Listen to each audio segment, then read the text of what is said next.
You're listening to the RMPodcast, the official podcast of Red Moon Productions. Here are your hosts, Brandon Davidson, Keith Cheatham, and Sean Sebastian. Enjoy.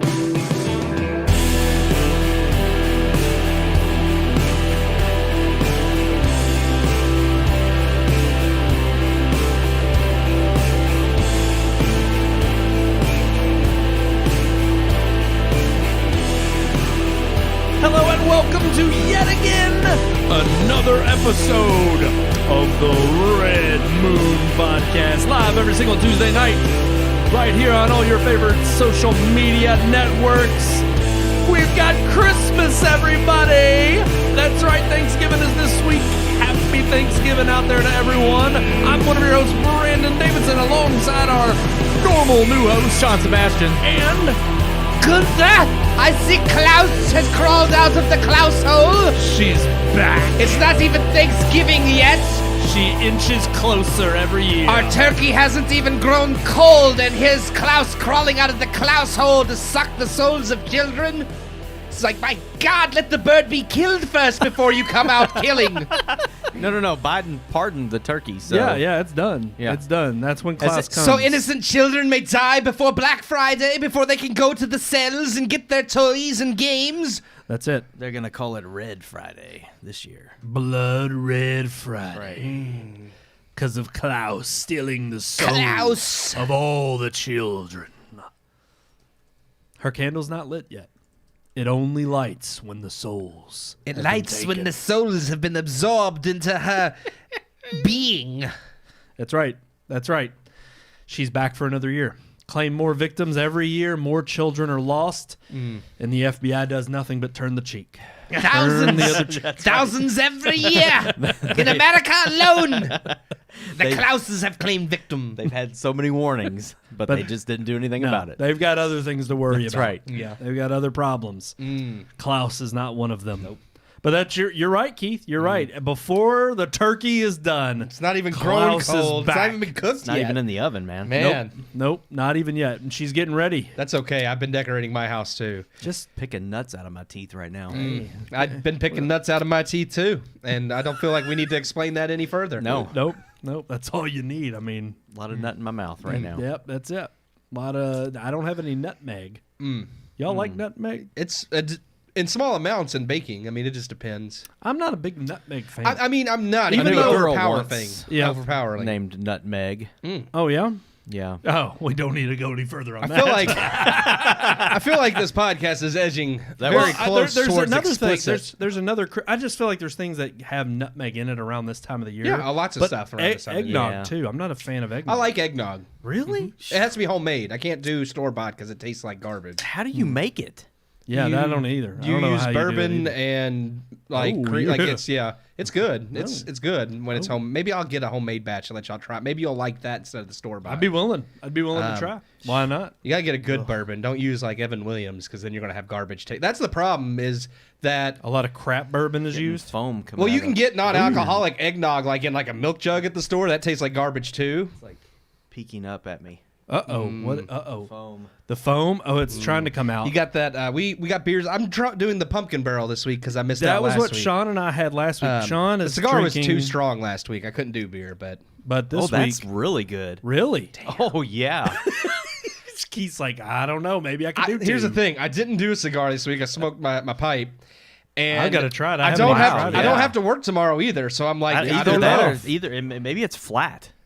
Maybe that's usually what Maybe ends that's up what's, happening. it's not as hoppy as I was it's just- expecting. it's flat. It might just be flat. Let me see. Maybe 'Cause you're just it's a growing used to IPAs. It's very mild. 8% beer. I don't want it to spill on anything. That's what I'm worried about. Maybe we forced Sean to drink enough IPAs that he's just grown used to the hoppy Hey, flavor. that's how it was. Oh, it is peaking. It's No, it can't be peaking. flat if it's foaming like Yeah, that. No, there's no way. It's got to get a head on it. But the thing is, I mean, At least they That's- didn't explode yeah. like That's they. less bitter than the one that Neil got us. Really, that- because the one Neil got us yeah. wasn't very bitter I either. know. and This it was is about less. 8% as Yeah, well, too. nice. Yeah. Which one was that one again? Neil, if you're in the chat, let That us was the know. one from New England, right? Yeah, but I forget what it was called. I forget the name. Daggone it. This is Gosh, this is we're such failures. I hope Freak Neil, of Nature. I hope Neil's watching and responds. Wicked Weed Brewing. I'm gonna taste it. Yeah, Yeah, that's good. It's citrusy. Very citrusy. I was not expecting that. Definitely taste the hops. But like you said, it's not overpowering for it to be a double IPA. No, it's not at all. That's pretty good. I do dig it. I dig it. Honestly, I think this is the best of the Wicked Weed that we've had so far. I enjoy that. We got some great stuff to dive into this week. Our headlines. Well, we're going to talk about MoviePass making a comeback. But funny enough, I got to make one more sip. Yeah. I'm digging that. But one. no, it's interesting. We had a lot break within the last few hours. I mean, Dave Filoni taking over the head of Star Wars. breaking. Sort of the head. Sort I mean, of. COO. He's the CCO, Chief CCO, Creative I'm Officer. sorry, Yeah, okay. yeah. Mixed feelings about that, but I'm We'll interested talk to about see. that a little bit. That's a little interesting.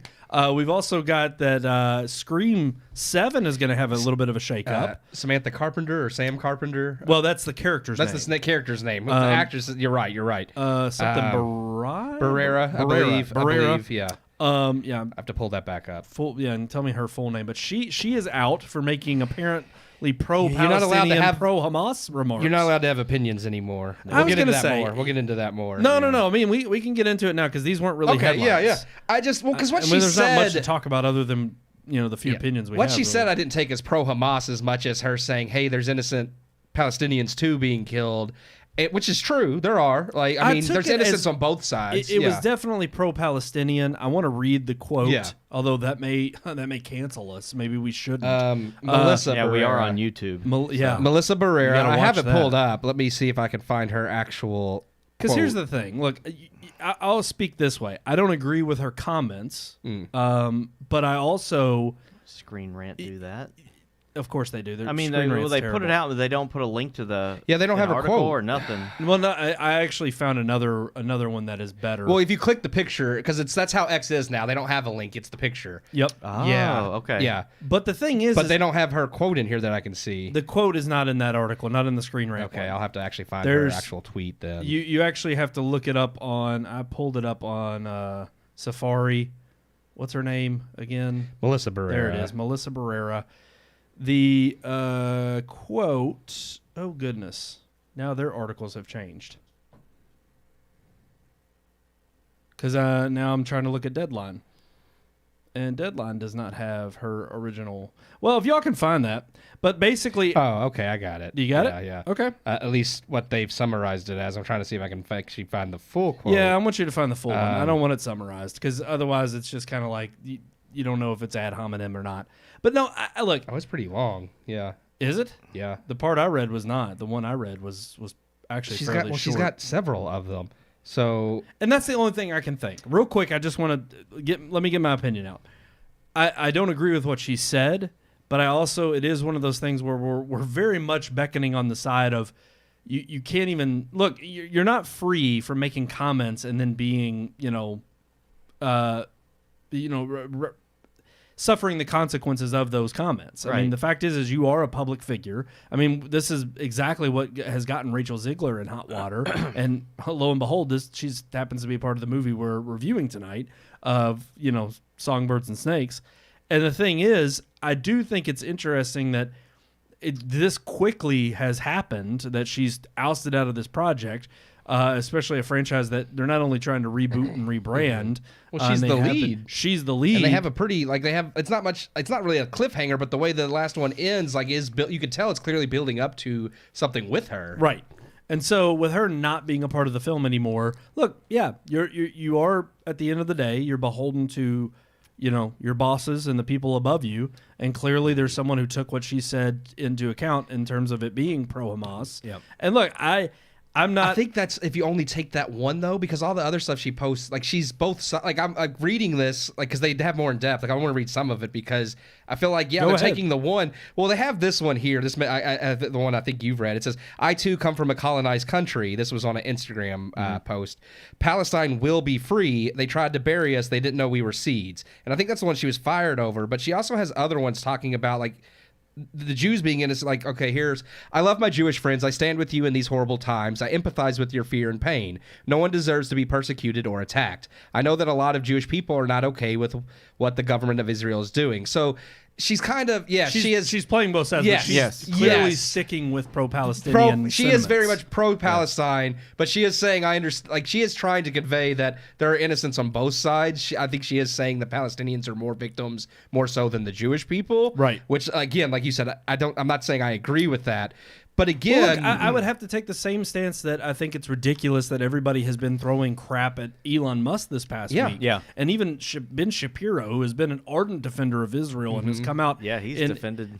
He's gotten a Elon, little. And he came out to defend Elon and was like, look, here's the thing. I mean, and even he would express some, humility when it comes to people who are clearly. I mean, look, I think a lot of people roll their eyes when people, especially us here on the podcast, poke our own fun at celebrities who want to speak on these, political Sometimes these political it would be better overtones. if they just didn't talk. Right, and sometimes they're speaking on subject matters that clearly they don't have any expertise on. Yes. And yet, even though you may have a certain feeling about, and you can sit there and say, well, I have a mouthpiece, and it's important for me to get that word out there. Of course. Okay, but again, you're not removed from the consequences of those actions. Yeah. And I'm not saying I necessarily agree with her firing, because like you said, everything you pointed out there I think is pretty tame, especially considering where you could go with these remarks. I didn't think and what she they said could anything mean. heinous, like whether you agree with she's not Rashida Tlaib. Yeah, they're not. Yeah, She's not deliberately come out and talked about the extinguishing of the Jews. I don't think she's pro Hamas. They're saying they're calling it these tweets anti-Semitic, but it's like I don't get the anti-Semitic. Yes, they're pro-Palestine, but they're not necessarily anti-Semitic. And yes, I agree. You're not free of the consequences of your actions, but at the same time, there should be some room for freedom of speech, just like with Gina Carano, who got fired from Disney. And it's like, I don't agree with what Barrera is saying, but she has a right to say it, and she hasn't said anything so heinous that I think she should be fired. Yeah, if she said, we need to slaughter and eradicate every Jew, I'd be like, yeah, maybe you should be fired. That's kind of crazy. But she ain't gone that far. No, I would agree. But other than that, we've also, the Dave Filoni news was kind of late breaking about him taking over. I think it's a little too late for Disney at this point. It's hard. Like, I know he knows and loves Star Wars, but I also feel like he's been a yes man recently. So it is one of those things where it's like, you've got more power. Let's see what you do with it. But like you said, is it going to be enough? Because you've already lost so many viewers. I just see it as a little bit cheeky that they're going after and going for giving the reins to someone that they know fans have supported in the past, who also has showcased his, his love for the medium and for Star Wars. And everybody knows he has a deep understanding of that world. However, I just do think he's done nothing but kiss the ring so far. Kevin Feige is supposed to be this guy that, is a fan and a lover of the Marvel comics. He's the CCO of Marvel. Yeah, and yet he's the one who's gone sideways in all of these recent same thing. films. Okay, Pete Docter was promoted to the head of Pixar when they ousted John Lasseter. I thought that was a fantastic move at the time because Pete Docter has delivered some of the best Pixar movies, but he turned into a yes man. So it's like, Feige, Filoni, Pete Docter, they're brilliant people, but if they don't have that spine to stand up and be like, no, this is what's best for the movies, or if they honestly believe what they're pushing out is what's best, then there's a problem. Either or. And especially in those circumstances that you just mentioned, I think it's very particular about how if you see someone who really had some of the spark only when another person was around, say a John Lasseter that really led the charge, I think you're undermining exactly how pivotal and important that person is. And I think for us, it's sad to say, I think we're eating crow now, but really that was George Lucas before he George handed Lucas it over with to Disney. Lucasfilm, John Lasseter with the Pixar, and I would argue Ike Perlmutter for Marvel. They could say he was bigoted or didn't want Captain Marvel and Black Panther's movies and this and that, but it's like I think Ike Perlmutter kept the ship in line with what he knew audiences wanted. They could say he was being racist, but I was like, no, I think he knew this will sell better than this. We don't need to be shoehorning certain things into the movies that aren't going to sell. And we've seen what happens without these people in charge. And one other final thing to mention before we dive into the show completely, it happens to relate to the movie that we're reviewing. Yes, the Hunger Gang. The Hunger Gangs. The Hunger Gang. The Hunger Gang. They're coming out you. I've seen those guys they're on the corner of I-65 and Dixie Highway down there. That's right. They're the Hunger Gang. Panhandlers right there. Dirty Gang, Mike gang. and the boys. Ice cream. Gang, gang. We're going to listen to talk radio real loud and get an old jar of mustard. But no, we've got The Hunger Games, The Ballad of Songbirds and Snakes. Yeah. That is the movie we picked and reviewed this week. It was number one at the box was. office, but not by much. None of the movies this weekend did very well. Surprisingly. No. And so the Marvels slipped all the way to third. And really It almost fought. tied Yes. for fourth. It fought with Thanksgiving by Eli Roth, a rated R horror crazy. film that is definitely a much more niche film. Right. Almost beat the Marvels for third place. That's crazy. Yeah. And the fact that it dropped a record 78% in its Yeah. second week, the Yep. worst, The worst a superhero drop, yeah. movie, not just Marvel, Any not just superhero DC, movie, yeah. DC, a superhero movie has ever done the worst in its performance. dead. It's not. It's Yeah. going to be a Nope. flop. But it's it's not going such to make a its money good back. movie. Yeah, I know. It's don't believe everything you've heard about it. It's so Right. good. Get out there, go support it. But that's Honestly, right. I was surprised that Trolls fared as poorly as it did. I guess people are tired of that franchise now too, because the first two did well, and I'm it's a going family. to see that tomorrow night. It's a family film. Thanksgiving. Well, and actually, I think Sean just hit the nail on the head, really. You Because could what it's pop really, up, yeah. I think it could pop up this weekend, considering it's Thanksgiving week. A lot of times, I mean, it was a good idea to launch it before Thanksgiving, 'Cause now but I people think- have time. Right, Thanksgiving may be Well, the week where people have downtime and they're on vacation. Here's where I would say it might have problems, but I think it'd still be okay because of Disney's track record. Disney's releasing Wish this weekend for Thanksgiving, which normally would be a huge move. They did the Muppets, they did Frozen. Those were huge movies for Thanksgiving. Families take kids out for Thanksgiving weekend when there's no school, there's nothing to do. Nobody's talking about it. But nobody's talking about it, yeah. And I think I would laugh if Trolls comes back out on top and it even beats Wish. That would be amazing. I don't know if it will, but I mean, It really would not surprise me. Yeah. It'd be very interesting. well, Trolls it's also streaming already. oh, So- that's probably what's impacting part of it too. It had Okay. it had a simultaneous release. Yeah, because parents are why take your screaming kids out if you keep them at home? Absolutely. I mean, well, and especially during this time of the year where it is so busy, it's like set them down in front of the TV. It'll be let's watch interesting the to new see Trolls what type movie. of box office Wish does have, though. It might take number one, seeing as Trolls streaming as well. I'm interested. But it would be interesting. Like, even if it takes number one, I feel like it's going to be a low. Like, just like Marvel's was very low despite getting number one. Just like Hunger Games is very Ballad low. of Songbirds of Snake. 40 million is not...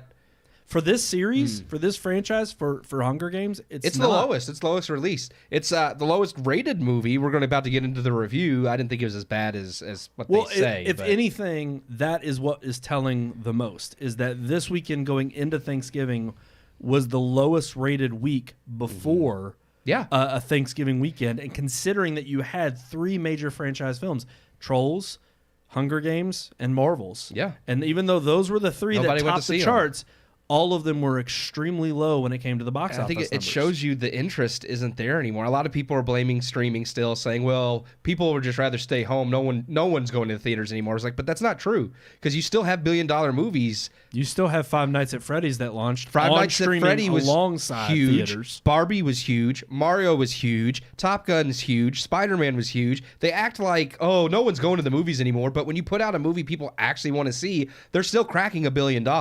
So it's not that nobody wants to go to the movies anymore. It really is that nobody's buying the garbage that Hollywood keeps selling. That's right. So let's get in. Is all the hate that we're speaking right now on low turnout at the theater, does that result in a bad movie for the latest Hunger Games film? Let's check it out in this week's review. Here is our review of The Hunger Games, The Ballad of Songbirds and Snakes.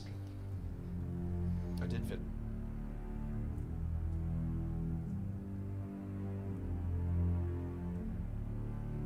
The weekend before Thanksgiving has dropped what would have normally been some major players at the box office. But viewership is low as audiences grow tired of Hollywood's myriad of milquetoast crap. Coming in on top is this week's reviewed movie, The Hunger Games, The Ballad of Songbirds and Snakes, a prequel to the Hunger Games franchise. Yet despite taking the top spot, it isn't pulling in anywhere near the same money its predecessors have. Directed by Francis Lawrence, who has directed every Hunger Games film since Catching Fire, The Ballad of Songbirds and Snakes is a prequel centered around a young Coriolanus Snow, played by Tom Blythe, before he becomes President Snow, whom was portrayed by Donald Sutherland in the original movies. Snow is a citizen of the capital who comes from what was once a highly influential family. Now destitute due to the war between the districts and the capital, Snow and his fellow classmates have been selected to serve as the first ever mentors to the Hunger Games, now in their 10th year. Snow is partnered with the female tribute from District 12, Lucy Gray Baird, played by Rachel Ziegler. Glib, glib, Rachel Ziegler. Snow, who dreams of pulling his family out of poverty and restoring both their name and worth, sees Lucy Gray as an opportunity to rise to the top. But the two soon become entangled in a romance that could have ramifications, as Snow must choose between the woman he thinks he loves or his aspirations. The Ballad of Songbirds and Snakes is a more or less adequate adaptation of the novel, in much the same vein of the other films in the series. Lawrence returns having directed the bulk of the series, and the film and characters all feel at home in the world built by the original movies. Taking place decades prior to the original films, Ballad does a great job showcasing a war-torn Pan Am and the evolution of the world we see in the first films. Tom Blythe and Rachel Ziegler as the main characters give solid performances, and Ziegler showcases solid pipes, as her character's singing is a major plot point. Though coming from West Side Story, her singing ability is already known and may have been a factor in her casting.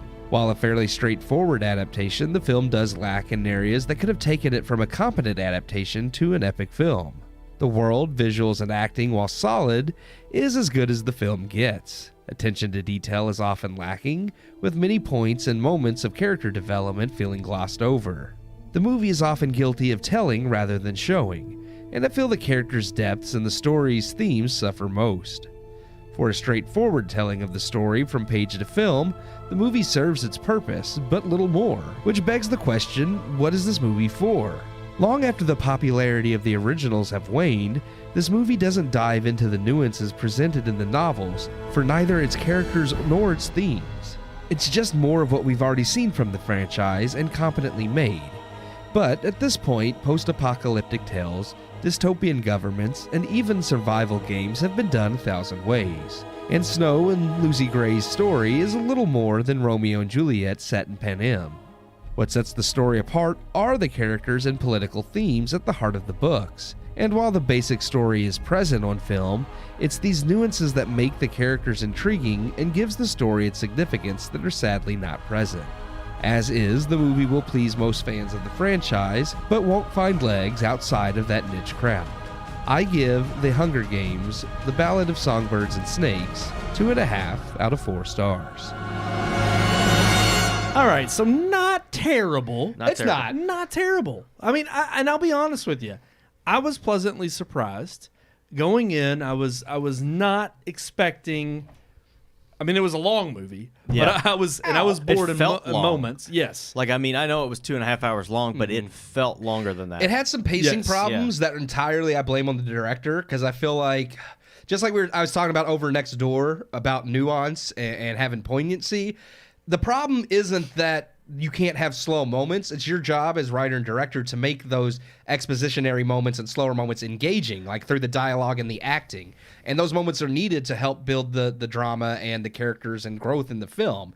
This movie doesn't add any of I think the depth of theme or character that it should have. So the slower moments that build the story are just expositionary dumps rather than actual building. So then they become dull and boring. Yeah. Which is sad because I feel like that's a theme in a lot of movies these days. Yeah. And just to let everybody know out there will be spoilers if you have not seen this film or not have read the book, because Keith has read the book. He finished it yesterday today. So it's fresh on your mind. I'm on vacation this week. Yeah. He's enjoying the whole Thanksgiving holiday. But you just finished the book, so it's fresh on your mind. So we are going to dive into a little bit of, the spoilery territory to basically kind of critique this film a little bit better, to say where it could have been. Let's start off with the good, because here's the thing. We often do kind of trash some of these subpar films, but like we've always said, 2 stars middle of the road sometimes can be 2 stars really good, or it could be 2 stars really bad. 2.5, almost 3. So I'm like, let's go around the table real quick. It's on the really good side of 2. Yeah, Sean, what did you think, Sean? No, I agree with 2.5. I initially, when I was about halfway through the movie, I wasn't really 100% sold on it, and I was kind of back and forth with a lot of the dialogue. I thought was kind of bad, but no, once they and again, yeah, spoilers, but once Snow gets to District 12, there is kind of a lull where it gets a little bit boring when he's in the academy and all that stuff, but that's when it started to get more interesting to me, because I was thinking, okay, this is going beyond the arena, and now we're just the Hunger Games. Yeah, well, it's kind of like it's the Hunger Games, but it's out in the world, and it's being played with rebels and friends and the girlfriend and all of this stuff. So I was like, it's kind of ruthless because of some of the things that he does to his good friend. At least he's a friend in the movie, and you've said he's not that much of a friend in the book, but that was when it got interesting to me. So I was when I walked out, I was pleasantly surprised. Can I add to that like, because you mentioning that, I think, is also part of where they failed the end a little bit, because Snow himself actually brings that up at the very end of the book about the Hunger Games basically just being a horrible representation of reality of the real world. They tried that in the movie. He has they a have whole the line. Yeah, but at the very when end, she asks, when Viola Davis's character that's the point asks, in the book where he describes it, and it's much better done in the book. He actually gives her like 3 or 4 sentences of what he thinks the Hunger Games are, and they kind of surmise it down to one sentence in the movie where he's like, well, I used to think it was this, but now I think it's this. Whereas in the book, he was like, well, I used to say it was to punish the districts. It's not only that. So he still believes it's that. And then he goes into an eternal war. He calls them an eternal war. The Hunger Games are an eternal war that represent, instead of us fighting a real world, we put the war in the arena and force them to fight it. And he goes on to further say, and now I realize that's life. He said everyday life is that battle and that war, and it's so much better done in the book that because in the movie he just says this is who we are, or something like he summarizes. But it really, like that, I think, cements like kind of his villainous nature at the end of the book so much better than in the movie. Humanity is lost. Because this is exactly what we resort to, and this is why we. Well, have he the fully games. believes in it's almost very Hitler-like in that he really believes in the superiority of the capital, that they are superior people. The districts are beneath them, the way Hitler thought the Jews weren't human, basically, and it really shows that. I'm sorry, the one woman from Scream 7, how she also. Yeah. So it's these those political themes and tones that I feel like they don't really incorporate into the movies, because I feel like they don't want to touch there, because there's certain aspects of it that they don't agree with, as far as I think like. And this is the problem with most modern films. I mean, and this is really where I think the downgrade comes from is thematically, like I said, one thing the movie really gets right, and you can say that I guess the other 4 movies, because part 3 was split up into 2 parts. The third book was split That's up what I into liked 2 about parts. Mockingjay most, is like Sean said, is it takes place outside of the arena. The whole war they fight in Mockingjay is like the Hunger Games, but with them actually fighting a real war, not the games. To me, the thing that they do right by the movie, and maybe this is to attribute to the director, because he's directed all of them. Well, not the first one. He didn't do the first one. He did all the ones since the first one. If anything, I would say that one thing he got right was just throwing you right into the world and feeling like it's a living, fleshed out world. I mean, even from, again, yes, it has the same kind of characteristics of the exotic outfits that you get. Maybe not so much in the future-esque, sense, because this is a prequel, that you get from the Hunger Games saga. But ultimately, you do get the same kind of production value. You do get the lingo back and forth with, the tributes and the capital versus the districts, and there's so much going on, but it's not so much that I don't think even someone who doesn't know because like I said, when I walked into the theater, the last time I didn't see any of them but the original Hunger Games. Yeah. And that was back when it first came out. So I really have not revisited this story, don't know anything about it. Yet I was able to dive in, and I didn't feel too overwhelmed. You can understand this movie if it's the only one you've ever seen. Absolutely. And it had the right amount of pacing with regard in the first half of the movie. Yeah, I agree. Or actually, I'd say the first 2 parts. It's split up into 3 parts. The book is too, so they do follow that. Okay, and the third part is the only part that lulls. Yeah. And it seems like what you're saying and explaining to me is that it didn't need to.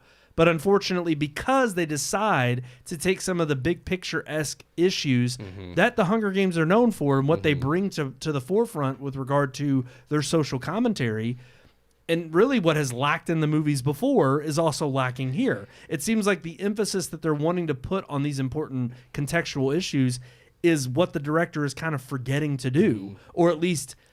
I'm not going to say omitting, but is playing lightly with it. And I feel you like really can't have a good movie in the context of what the Hunger Games is supposed to represent if you don't hit those just right and be deliberate about it. It's like rather than making like these solid, deliberate films, like you're saying, I feel like they're trying to reach like the widest audience possible, so they keep making more milk. Widest? Widest, I widest. thought you said widest. They're tired. Hollywood has done a full 180. They're tired of diversity, and they're only placating white people now. No, wow. The widest. I feel like they're making these milquetoast films because they are trying to say, let's not offend this group. Let's not offend this group. Let's unless they're all in like Disney on the diversity where they're like, we don't give a crap if we offend you anymore. So they're saying, look. Here's just a kind of a generic young adult fantasy action film that, if we take these elements because they're interesting, intriguing, and just scratch the surface of the political tones enough to make the story work and get people intrigued, that's good. We don't want to go a full Lord of the Rings and really give it depth because, well, that might alienate some people. Oh, heaven forbid we do that. Because in today's day and age, though, with teenagers, they don't know what's going on in the world. They're not being taught, even in social studies and stuff like that. They're not learning the way government works. They're not learning about capitalism versus socialism. They're not learning this stuff. They're learning that one thing is what we don't have, and that's what we should have. Mm-hmm. And I'm like, well, here you go. You get the Hunger Games versus then. The victim. Yeah, but it's I feel like if they made it more political, if they really got in depth like George Lucas did with the prequel Star Wars films, where he tried to show all of these politics involved and stuff, it would be over kids' heads today. And I think these movies and the books are driven more towards teenagers and young adults. They're young adult novels. Yeah, so it's like I think they omit some of that stuff that would give it a little bit more depth and understanding as to why these people are doing what they do. Right. But I just think they think it's going to be over kids' heads. It I probably would be. Granted, we didn't need trade route disputes. No, you don't have to go that. You didn't have to go. No, I agree. You don't have to go that far, absolutely. But it's funny because you say that like the books are meant for they're young adult novels, so you got that teenage, early adulthood age. So, and that's who the movies are for. So if young adults can read the novels and understand the political themes in the novel, it's just like The Witcher. You're basically saying the people who read the novels are too dumb to understand the themes. Well, they don't so trust you're dumbing the down the audience. movie. This was my issue with Oppenheimer. I mean, I love Nolan, but a lot of what Nolan I think used to do in the past was that he wouldn't dumb down, at least narratively. Yeah. Sometimes, yes, I even admit he didn't spoon feed as much. No, he didn't. And a lot of his dialogue sometimes was maybe you could say it was highbrow, but it really wasn't when you watched it a few times. I mean, the Batman trilogy have some clunker lines not a lot. I mean, they're great movies, but there's still a few lines that are like, But if you watch something like I'm not wearing hockey pads. doesn't hold up well. But if you do Inception, I mean, the idea and the concept behind Inception is not only well thought out, it's detailed enough throughout the film that you either get it or you don't. Yeah. But he doesn't dumb it down. And this has been an issue for the last several years. I mean, 5, 6, 7 years in film is that we now are dumbing down. I mean, the biggest sin you can make as a filmmaker is to not trust your audience and who you're making the movie for. I think it's all of Hollywood now. I think that's why audiences are no longer going to the theater, because movies are dumber now, and they act like it's the audience's fault that movies are dumber. We have to make dumber movies because audiences just don't understand. It's like, well, audiences are no longer showing up, so maybe you making dumber movies isn't working. Well, I think if you think about a movie that really resonated with audiences in the last 2 years, we go back to it all the time as Top Gun Maverick. And if you look at the way that the structure of that film, right from the beginning, they explain the obstacle to you and why it's going to be so hard. They trust the audience that if we tell you this is what has to be done, you're going to understand how difficult the task is going to be and why we spend 2 hours training for it. They show it visually, too. Yes, they show it, and then they show it accomplished twice, once by him and once by the team. But I'm like, I feel like that was an extremely complicated mission for them to accomplish, and they show you right from the beginning and explain to the audience, here's how treacherous, this is how impossible it is, but we're going to show you how it's going to get done. And I feel like modern movies, rather than like explain that and then show it the way Top Gun did. They just do exposition dumps that don't even mean anything. They literally just do this dump of exposition where they say, well, this has to be done this way because it has to be done this way. Right. Because if we try to do any type of real explanation, it's just they're quantum bands. Because if we throw quantum in there, bands. that just, Marvel is the Marvel is if we the just biggest throw culprit. quantum in there, yes, they are. Oh yeah, That recently. explains everything. You just put quantum on it, and that's it. So post Endgame. Well, let me ask you this: truth. since you've read the book, does the book explain at all how Snow and his family fell upon the hard times that they were on? Yeah, it does. Because he's does. obviously taking buttons off of different things and making the shirts out of curtains. He's not rich. Yeah, they don't explain it in the movie. Well, he was. Their family was. They were, rich. but So what happened? Originally, there were 13 districts, and during the war, they nuked District 13 and completely just obliterated. And his family were basically the arms manufacturers and dealers to the capital, and their factories and everything were in District 13. So when they nuke it, they lose all their assets, and they no longer have like investments anywhere else. Like literally, that was all their money was the arms. So they become poor, though they try to hide it. And then the guy from District 2, who is his friend but not really in the books, the one who has the rich father. His father becomes the leading arms manufacturer from District 2 to the capital, and that's how they become rich and buy their way into the capital, which is part of the animosity in the books of why he doesn't like him anyways. Because his family took over what the other guy's family was doing. And he was born in the capital, whereas this guy was born in District 2, but his family became rich and bought his way in. He's someone who's pure from the capital and better, yet these dirty people from the districts managed to buy their way up. I thought it was weird because, when they, in the beginning of the film, when they are going to this to try to win the prize, what's it called? The Plinth Award. The Plinth Award, yeah. And it's like they're making fun of his clothes and how he has kind of like scraped together to look the part. And I'm like, well, if he's one of you, then why would you be treating him like that? You would know that his family name means something. That it means something, and but they don't explain that in the movie. Again, all the nuance is lost. It's like rather than have because again, those are that gives you the dynamic of his relationship with Marcus, that guy, and knowing that background lets you understand their relationship throughout the whole entire story. But without that, it's that's where parts of that relationship fall flat, along with a lot of the side relationships. Yeah, the relationships the movie depends on are really essentially Snow and Rachel Ziegler's character. Yeah. What's her name again? Lucy Gray. And that's the thing. Not that Yep. she's not, like, she is very significant to the book. She's one of the main characters. But really, I think they give her more focus in the movie. They do even more so than Snow. Because Snow is, when you read the book, Snow is the central character. Everything is about Snow. And even their relationship, while important and significant, is more possessive on his part, where it's like, I love you, but he doesn't really love her. He's obsessed with her more so, and like that's his property. Like, I trained you, I mentored you, you won. You're helping me gain. Like, he views her as his meal ticket to the top, and then he does get this infatuation with her and falls in love with her. Now that you have finished the book, when we walked out of the theater, you had read how many chapters? Would you say, or about half? The book, I had gotten to about the end of the, because there's 3 parts. And I had gotten to basically I was at the beginning of part 3. Okay. When we had seen the movie. So you had already read a good portion. Yeah, of the book. I knew everything through the Hunger Games. I just didn't really know the ending, like that part 3, and because even this is what I was curious about. Is having read that much up to the point when we walked out of the theater, you had said the book really focuses on not really giving this kind of edge to Snow that there's some redemption there. From the very beginning, you could tell he's an elitist person and is not a good person. Him meeting her starts to kind of bring the good out in him, or at least so you think, because he is trying to help her survive. He wants her to live because he loves her, or at least thinks he loves her. And then when you get out of the Hunger Games and he's banished, that's when you slowly begin to see that all the parts from the beginning where he was kind of a prick are still who he is. Like, he struggles with it the whole time. Like, he wants her, but he always wants to be part of the capital and at the top.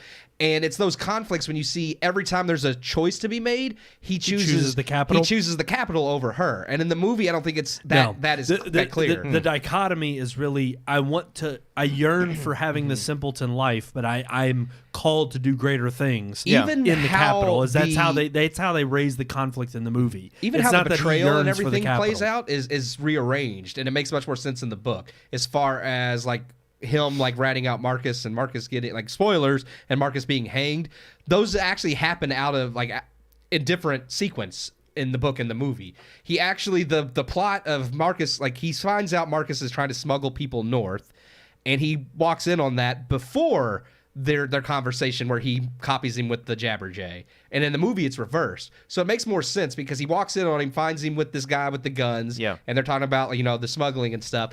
And then the mayor's daughter and her boyfriend aren't even a part of that. They eavesdrop. Which makes sense. They're eavesdropping. And then when they discover it, like she threatens to rat them out because they're eavesdropping. They're not a part of the situation. Yeah. So that's when they kill them to keep them from ratting them out. In the movie, they're just in the room. It's like an accidental. Yeah. It's like a crime of passion kind of thing. So I'm like, this makes way more. The book does make way more sense in the way the sequences play out. And then, well, and again, but he kinda turns even on mentioning that the girl and the boyfriend being another side plot, that was the problem I had with the movie the most. It's not that the main central message, themes, or even the main central plot can't be followed or understood. Yeah, it can, and it's fine, interesting. yeah. You, there's enough there that you want to see how it plays out. Yeah. That's the good of the movie. Yep. The bad is that there are so many side instances of characters or plot points, subplots, that ultimately you just don't really care, or they don't build up enough that you're like, it makes sense. Well, I feel like it leads to an instance of you wishing they would have just left it out entirely. They gloss over enough that I think it really does detract from the impact the story would have had if they had actually given some of the stuff a little bit more depth. That's what I was going to say. Yeah, I was going to say the side things pulled me out of the main story too many times, to the point where when it brings you back in, it was like, well, for the last 15 minutes, we haven't even talked about that, so I don't even. I've kind of like lost interest in it. And then there had to be more drawing me back into that story. But I felt like, the side plots were too numerous and too long. Like it was just that whole scene where they're at the concert and then they go into the back room and the guns and all that. I was just like, all of that stuff happening. That was like a 15 or 20 minutes of movie right there. And I was like, what is that? Felt like, kind of out of place. Not at all. Absolutely. Whereas in the even novel, the way that Lucy Gray is walks in on them, and she goes along with it. Oh wait, is she not rogue? Or is she rogue to a certain degree? And that plays out better in the book. See, everything is actually built more toward it. Like the side plots in the book actually build into the main plot, whereas the movie it does feel more random. Because even then, like that's when she decides to run away, is after all this happens, like immediately. Whereas in the movie, which makes sense because she talks to him and she's like, the mayor keeps sitting outside my house because he thinks I killed the daughter. And he keeps telling the peacekeepers to get me, which they won't because they don't think she's involved. But she knows that at some point, because the daughter's the one that had her picked to be entered in the Hunger Games anyway. So she's like, the mayor's going to have me killed at some point, whether the peacekeepers do it or not. It's going to happen. So I'm going to run away north. And Snow is conflicted because of his chance to go to District 2. Because he's pulled after, because again, that doesn't happen until after these events either. So when he's first pulled in, he thinks that they discovered he killed the person. Then he finds out he's being sent to District 2. She tells him she's going to run away. He's like, well, I have this opportunity, but if they ever find out, I'm going to be hanged, so I'll run with you. And then when they find the guns, just like in the movie, she's like, I'm going to go get some Katniss, and she never mentions I'm the only thread left. He tells her, I found the guns, and she's like, well... She just gets out. Well, she tells him, like, leave them. I don't trust them. Like, there's already been too much killing. I'm just going to take this one knife to defend myself, and I'm going to go with this Katniss. I'm going to leave. So then he's sitting there with this gun thinking, if I get rid of these, I'm free. And then in his own mind, he thinks, well, no, there's still one loose end. Her. Yep. So then he has this whole internal battle about, should he kill her? Or should he's like, well, she would never rat me out. It's like, yeah, but if I just abandon her, she no longer will trust me, and maybe she'd rat me out then. Yeah. And so then he goes out to find her just to talk it over, but he has the gun the whole time, and he keeps telling himself, he's like, put the gun down. Why do you have the gun? You look terrifying hunting her down in the woods. She's probably going to think you're going to kill her, and you would never do that. Just put the gun down. And then he's like, no, he refused, like, because inside subconsciously, he's like, I think I might have to kill her. And honestly, I will say, you describing that right there is the weakest part of the movie. Part 3, it really is him kind of descending into madness. Well, and it lulls because it starts out interesting because, like you said, Sean, there was as soon as they get past the Hunger Games, I was intrigued. Okay, they're going to go deeper. This is going to mean more. There's going to be more than just the games, and why, how Snow ascends and how Lucy, Gray plays into this.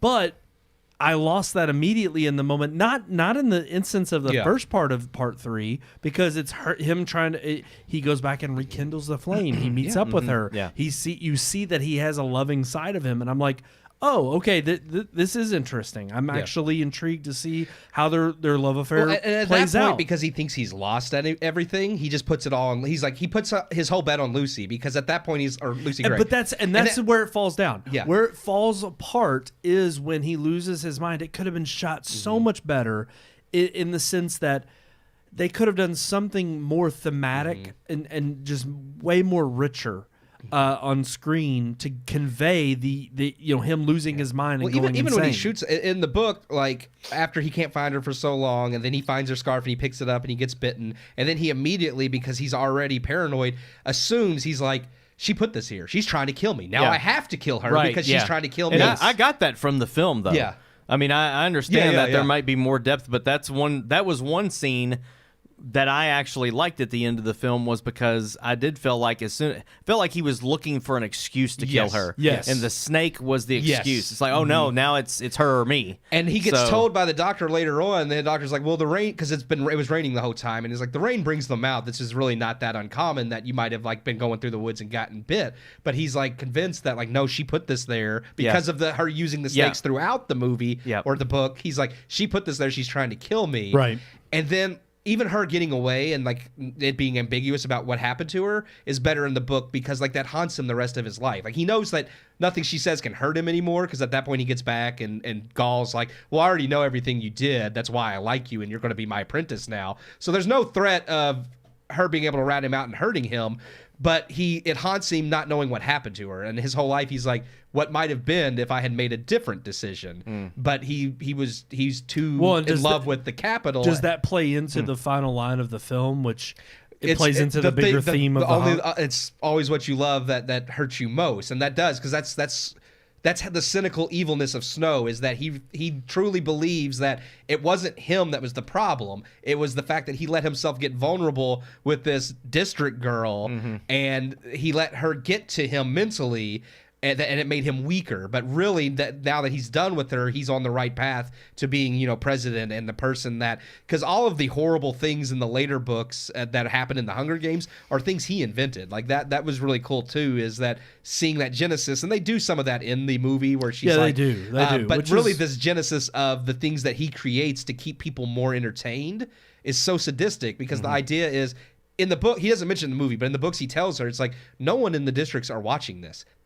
District 12 doesn't even own TVs. They're so poor they don't own TVs. Right, it's all the capital. They can't watch the Hunger Games. It's like, if you want to make this effective, you have to make it mandatory that everybody has to watch it, and you have to give them people to root for so that they have some hope. Well, he says that in the movie. Yeah, but he doesn't know about them having to watch it.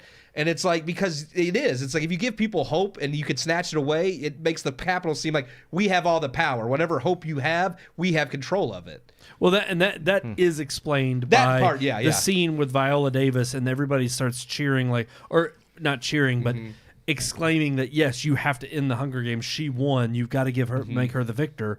And that's not even a point of conflict in the thing either. Oh, really? Is that, because they have to make Viola Davis's character seem more. Well, because again, it doesn't end with the snakes being dropped. It ends after like everybody's killed and she's the last one standing. And Reaper's the last one to die, and he basically just dies of dehydration and starvation because he contracts rabies from Jessup, who that doesn't happen in the movie. Because I guess that I could see being a little anticlimactic, that she just waits out him dying of rabies. I get that. But that's why they wait a half hour to declare her the victor. Not because she overcame the snakes, because they want to make sure he really did just die in the middle of the field of rabies and isn't pretending to be dead. I mean, ultimately, I will say, I didn't think it was a terrible film. It's not. It's worth a watch if you are already a fan of the Hunger Games series. Yeah. There are parts that it lulls. I mean, it's a 2.5 hour movie, and it's not that it's not entertaining. There are aspects that are entertaining, but it takes a while for it to ramp up and get you invested. And then once you are invested, it kind of in the latter half of the movie falls a little flat in terms of rounding out what you've come to expect. Yeah. It doesn't have a great crescendo ending, and it doesn't need that. It just needed something that it could have been more impactful. Yes. Like I said, I don't think Yes. the ending's the problem because, like I said, the book I think makes it more impactful that you see like his descent into madness and his paranoia even before he finds like the handkerchief of the snake. And I compare these a little bit to Harry Potter. I think as far as story goes, they're more faithful to the story than the Harry Potter movies are, but both are similar in the event that while they get the key points right and the characters are accurate, the nuance isn't there that gives it the impact. And Right. that's just something that, I mean, I go back to Lord of the Rings all the time, but that's because they do capture the themes and the characters in such a perfect way, even though those movies aren't 100% Right. like one-to-one to the books either. There's Right. things changed in those movies, but they're never... done. They're done so with the intention Yeah. of maintaining the integrity of what the narrative Yes, is. yes. and they're not doing it in spite of the main themes and main Yeah. storyline. And you're right. That is the difference. Whereas we've seen with these films, when you break some of that nuance and what really gives you the attention to detail that you would want to see from these characters, that's where it breaks the illusion of bringing you into this world and making it more impactful. There are tons of things in Game of Thrones that they cut out from the books because those books are so massive, like plot lines and characters. But that's there are series. plot lines and characters in the books that don't even exist in the series. But the series is still phenomenal because, again, it picks it incorporates the characters and the themes that are most prominent and important to the story rather than just saying, well, we don't think audiences will understand this, so we're just not going to include it. Yeah. Right.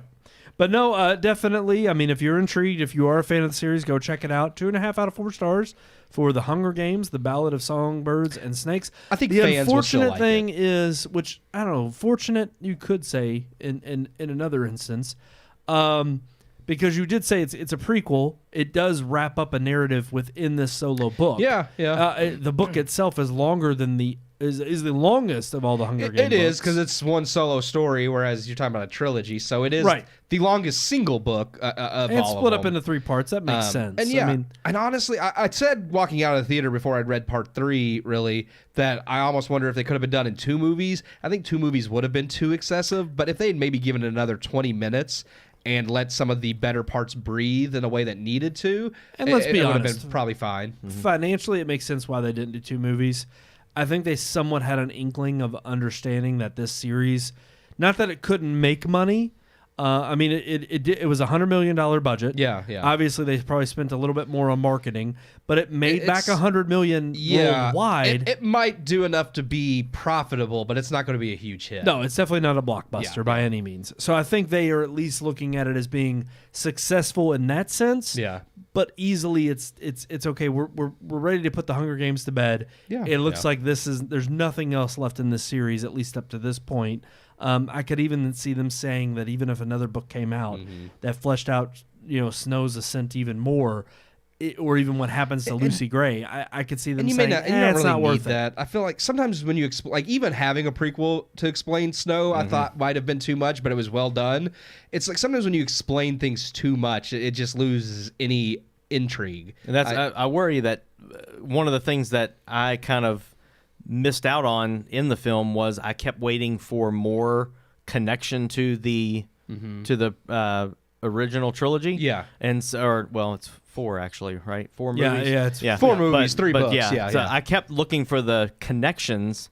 I kept even whispering to Brandon. I was like, "That's gonna be so and so's dad or mom or whatever." Right. Like I was trying to make these connections, and I can see an audience that liked the Hunger Games going to see this and thinking the same thing. Like there wasn't enough connection to these main characters that you made 4 films about, and them coming back and doing this again with a second movie to try to flesh that out more and make those connections. And I don't think it's necessary. Yeah, I don't think you need them. I mean, I think there's enough connections with how the Hunger Games were established. And, I mean, you do have a few characters, more so in the books than the movies. I mean, you do see Flickerman's father, Caesar Flickerman, Stanley Yes, Tucci, yeah. his father, Lucky Flickerman. So you get that But connection. obviously, Katniss is the main Yes, character, yes. and I other than the name of the plant, It's kind of like But I there's like really that. never. I like that she isn't like, because there was a fan theory for the longest time too that when Lucy Gray got away, they're like, well, maybe she's Katniss's like grandmother and nobody knows. And I'm like, but I don't like that. I like the fact that Katniss unintentionally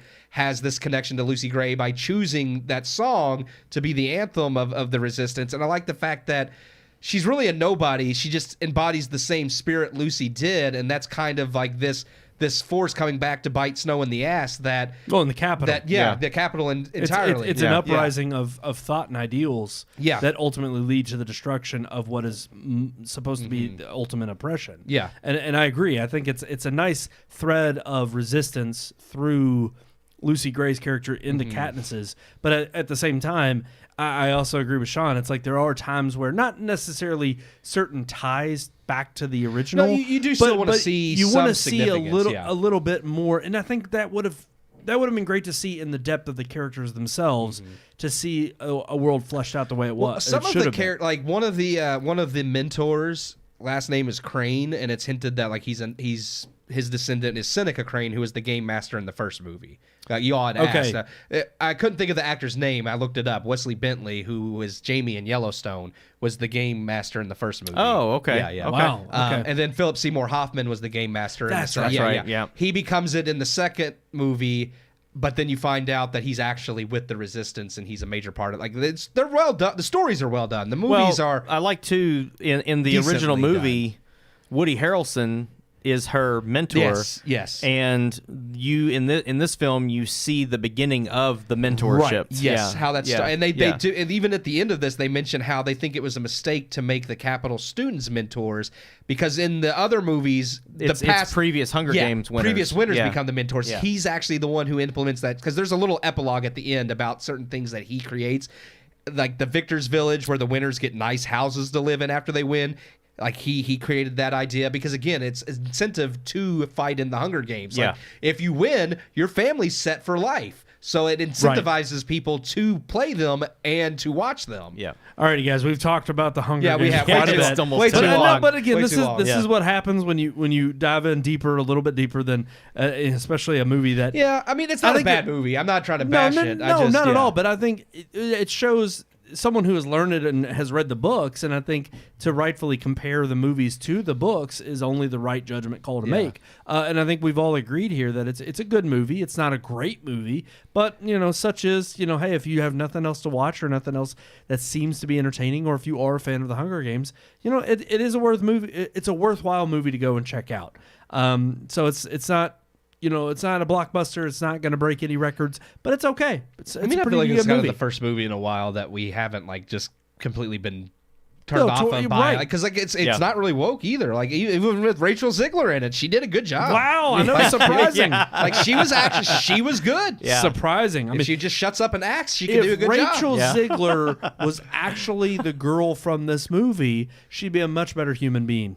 Maybe. Just saying. Alrighty, let's move into our headlines. Let's get into it.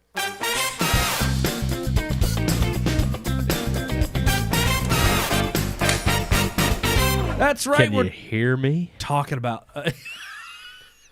I was during the thing. I was just It's like thinking, your I'm head- gonna go grab that beer. That's why I have. 'em You halfway want a off. beer? I think I'm gonna take it. Oh. Go get it. I'm feeling fine. You want me to get out and get it for you so you don't have to? Is that tucked away okay? Do you mind doing that? I don't mind doing it. I would love you. He knows where they're at. I know where the beer is. Oh, you should what bring. What are we talking about? You should bring the nuts in here. Yeah, what's the first? Brandon wants some nuts. No, What I'm headline good. are I we don't. Yeah, doing? what's need the first nuts. headline we're tackling? We're talking Is it about MoviePass. Okay, I figured. Okay. Let's talk about movie. It's just funny All right. because Keith's got his headband on. Well, I'm going to put it And- back down that I no longer have to get up and get beer. There you go. Okay, you can put him back down now. I'm letting my ears air out. They always get hot when I drink beer. It's funny because It I sweats remember in the you ear. doing this during the hot pepper challenge too, or the death nut challenge. because- And as soon as you said the pressure, Well, the air pressure. I don't know what it is. Like my ears get hot and sweat inside the headphones. Well, yeah, And they're right but up on your ear. But it's worse, definitely with the hot peppers because that's hot. But then the alcohol gets them a little warm too. Oh, there it is. He's got it. Yeah, he's bringing thank the you. beer to him. I don't work tomorrow. I can have a second. I was beer. gonna say you got to drive home though. Oh, If you need to crash on my couch, you just got to be out by 10 I a.m. don't even have a buzz yet. Come on now. I'm gonna have one after this though. He's ready though. It's good. It's a good beer. Oh yeah, Like it? yeah, I do. But yeah, I don't know which one I like more though. I'll think about it while we're talking about MoviePass. Yeah, let's talk about MoviePass because I am intrigued. They've announced this. I would say this news. They sent an email to. Well, they sent the email to, or yes, if you. but they have now made it publicly known. I mean, Yahoo was the one that we have linked in the description below that mentioned the things that are changing with regard to MoviePass. I like the way they put it in the article about these are the things that users have wished for most. Yeah, so we've talked about it. Yes, and that's what. Well, the fact that they've listened to their customers and have now implemented these things, because they are like what they've implemented, is making me really seriously considering. Resubscribing. And that's what I'm going to go through the list here. Because thankfully this article does break it down pretty easily. Online ticketing. So MoviePass members will now have the ability to use their card information via the app to buy same-day tickets on any ticketing platform. This is the most recent... Whoops. That always happens. Talking about me not being able to drive home. That was great. So you have one beer and can't even navigate the... I always forget to pause. It's story time. Let's talk about that time we trusted MoviePass and then got rid of it. There we go. Exactly. Twice. Let's talk about that. That's our perfect story time.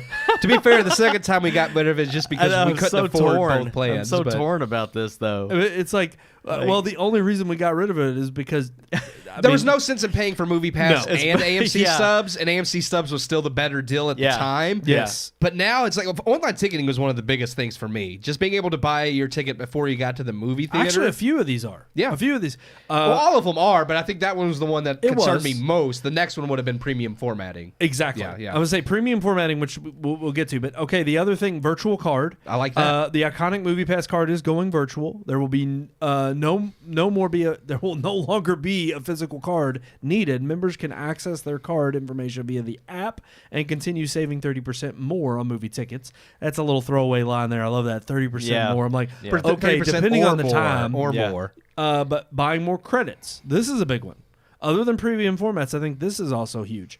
If a member needs more credits in a given month, they can now buy additional credits directly in the app. That was something that before, if we ran out, then we're screwed and you have to wait until you refresh. Because that happened to me twice where I had credits, but not quite enough to see the movie, and I didn't want to have to pay like $10 for a ticket. Now I could, like, if I think it was like the lowest was $5 for 13 credits. I was never more than like 10 credits off from needing to get that ticket. So I could spend $5 for 13 more credits and be able to get the ticket rather than paying $15 for a ticket. I think that's also very helpful when it comes to the large format thing because those are going to cost more credits. I'm sure. And I feel like people are going to, even if you have like the amount of credits that I was getting, I think it was like 30 something every month. That's the lowest tier. Yeah, that's the lowest for tier. $10 a month. But it's like that would get you maybe 3 movies a month. But if you're doing a large format, you're looking at 2. Right. So it's like, well, if you wanted to see 2 and then that third one happened to be an XD or an IMAX, you can buy those extra credits. And we've even talked about specifically on the show that the $20 has been the silver bullet with regard to AMC. But so you can get about 60 credits for $20 on MoviePass, where we were only doing 10. So that might be worth it. And also, if a premium format were to cost a little bit more to where, like you said, Sean, you only got a certain amount of premium formats per month, I may be willing to spend an extra 10 if there's a movie coming out that I want to see in a premium format, or even forego the premium format for certain showings in the month to save for the premium format in a later movie in the month, but ultimately so that I can spread out how I'm spending my credits if I know that the theater itself is worth it. Because the biggest complaint that we've had with Subs A-List has not been the value. It's been the theater experience itself. Yeah. And in recent years, the last 2 years especially, since COVID took its hit on AMC and they started buying gold mines, the fact is that we have seen not only a downgrade in quality in the experience in the theater going experience, but we have since been to Cinemark, our local Cinemark theater, and it's glorious. It's way better in terms of value and in terms of the comfort that you get to see the atmosphere. In the movie. It's clean. You got nice reclining seats. It's like, they finally replaced all the busted seats in AMC's IMAX theater at Stony Brook, but there's still these hard back chairs that aren't that comfortable to sit in Yep. for 3 hours at a time when you're seeing Killers of the Flower Moon. We had foregone the night we wanted to go see Flowers of the Moon. Killers of the Flower Moon. Sorry. We've all had too much beer here tonight. Flowers of the Moon. Flowers of the Moon. That's a whole other movie. Killers of the Flower Moon. We all decided to go Preston. to see it at Preston Yeah. because of the reclining seats, and the comfort is much more. Much more spectacular than seeing a 3.5-hour film. I am really heavily. Here's the thing. at AMC. I couldn't afford both. Like I would have to cancel AMC if I decided to go with MoviePass. But I'm waiting because they're saying all this will be rolled out by the end of 2023. No. Well, some of it's immediate. Yeah, some of it's now. The things but we the- just talked about those are now. now. Yeah, I knew that. But the premium large formats they said are still going to be rolled out by 2020. The end I of thought they 2023. said December. The original article we read, or the It says the end of email. 2023. It says but before the end of 2020. So that would be December. oh yeah, because I thought it gave an actual date. I think the email did say December. This article from Yahoo just says before. And the it makes end. sense for them to put December in there Yeah. to make it sound like it Either could be at way, any within the time. next month or two, Yeah. the full fledged thing is going to be rolled out. Which If I could pay $20 a month to MoviePass instead of AMC and still be able to see the same amount of movies each month, Yeah. with online ticketing and XD options, to me that's almost more worth it. And it is solely because AMC has let that theater get so run down. Yep. I mean, they the last time we met, we're laughing about the fact that they put all of the trailers and the stinger for Killers of the Flower Moon before Marvel's. Yes. It's like you Yeah. didn't even have the right trailers Yeah. or thing Martin attached. Scorsese talking about thanking I you hope for you seeing enjoy this my film. movie. I'm like, And then the Whoa. Marvels plays. Yeah. Yeah. I mean, it was at least funny because he's introducing a Marvel movie. Yes. That made Oh. it worthwhile. Yeah. But I do want to mention the things that are supposed like the premium format that are coming by the end of 2023. Yeah. Gifting is one of them. So prior to the holiday season, MoviePass will be offering bundles of 3 to 6 or 1 year subscriptions of MoviePass as a gift option And that's friends and cool. family. Nice. That's awesome. I think that's cool to. If you do want to gift it, it would have been like something we could have done with AMC Stubs List in the past. Yeah. Or if somebody wanted to gift that service to you, now they can with MoviePass. Premium large formats. True cinephiles can now immerse themselves in even more with the ability to buy tickets to all premium format films that offer bigger screens and more comfortable seats, plus best-in-class image and sound and technology to elevate the cinematic experience. MoviePass members now who are on the standard or premium plan will have access to this feature. So anybody. It's not just yeah, for the because premium. we had the standard plan at $10 a Yeah, month, right?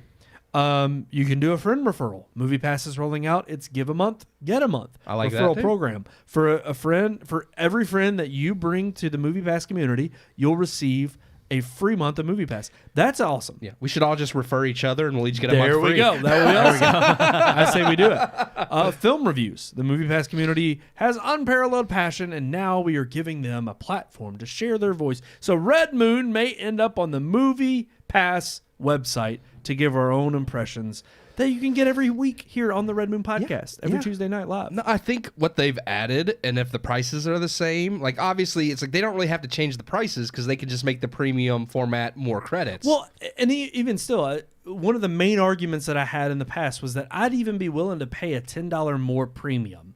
So from $20 for Stubbs A-List to $30, knowing that I can go to a nicer theater, but it also gives me the option to go to any theater.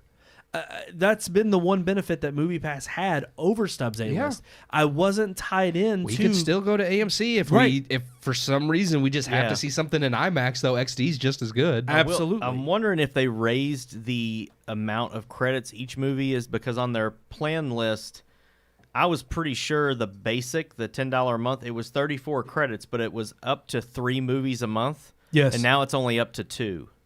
For So the I'm- standard? For the standard, yeah. So they then- may have, but also based on how credits were, they may have like just redone that Well- anyways, realizing that this is actually getting Now you people... get 72 credits for $20 a month. Oh, that's a lot. Up to 4 movies a month. But if they've raised But the I'm like- credits Raise the on credit, per it's showing... Up It- to, it depends, yeah. So if one of those is a large format, you might only get to see 2 movies a month. And We'll have again, to see how much those cost. I don't know. Are they also... Are they making it different tiers in which you can add credits? So meaning, Yeah, they listed those. Like you can add credits for those are for the same across all tiers. Yes. So 13 credits for $5. For Okay. $10 is I forget how many credits. But 'Cause see, basically, another the way in $10 which only that the basic. works. That's not the standard though. So you don't get premium for $10. Oh, okay. There's you'd have to basic, do the standard, $20 or up. Yeah, premium's 30, standard's 20, basics 10. But I mean, if But I here's wasn't the doing other AMC, benefit. The other benefit is that if I wanted to add credits, I could add enough credits for $5 to go see something in matinee. Yeah. If I'm willing to go at an earlier time and see it for a cheaper, time period that my credits amount to, that may be another benefit that I don't get with AMC. I would subscribe to the $20 standard at I would first because that's too, 72 credits and see how that gets me. If that's enough every month, like maybe once a month or so, I might have to, like every so often, I might have to do a $5 13 credits. But if that's a rare occasion, I'd be happy with that. But even like you said, the premium for 30 is not a bad option if we're still getting a better deal than AMC. and again, That's what I say. For $30, you can get AMC and the basic MoviePass. Yeah. So you'd have both services. That's $30 is what How many credits do you get for the basic though? Again, 34.